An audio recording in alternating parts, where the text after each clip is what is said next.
మహాజ్ఞాపికను మీరు అక్షరంగా ఇక్కడ వారి యొక్క స్పృహను, వారి యొక్క సంస్మరణను ఈ వేదికపై చేసినందుకు మరొకసారి మీకు అభినందనలు తెలియజేస్తూ ఉన్నాను.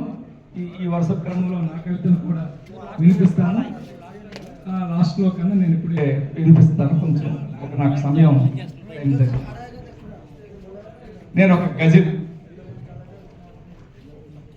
ఏటిలోన ముత్యాలను వీడి ఎంగిలి నేరుకుంటావా, ఏటిలోన ముత్యాలను వీడి ఎంగిలి నేరుకుంటావా, కష్టాలన్నీ పైబడ్డాయని కష్టం చేరుకుంటావా, కష్టాలన్నీ పైబడ్డాయని కష్టం చేరుకుంటావా, ఏటిలోన ముత్యాలను వీడి ఎంగిలి నేరుకుంటావా, ఆకలి కేకలు విన్నావంటే ఆదుకోవడం మానవత, ఆకలి కేకలు విన్నావంటే ఆదుకోవడం మానవత, కాదని పెట్టిన మెతుకులన్నిటికీ, కాదని పెట్టిన మెతుకులన్నిటికీ కాసులు కోరుకుంటావా, కాసులు కోరుకుంటావా,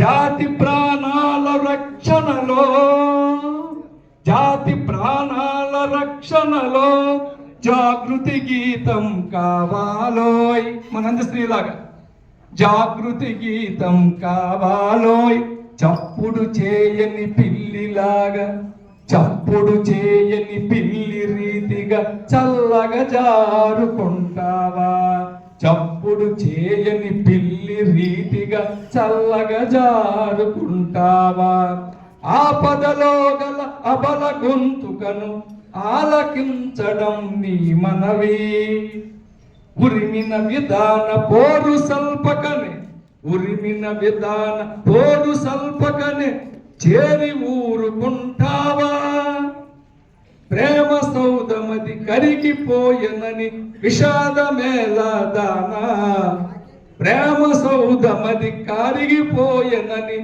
విషాదమేలాదానా, చరమగీతికై అన్నంలోన, చరమగీతికై అన్నంలోన విషం కూరుకుంటావా, విషం కూరుకుంటావా. ధన్యవాదాలు. తదుపరి కవి చదవలసిందిగా కోరుతున్నాను.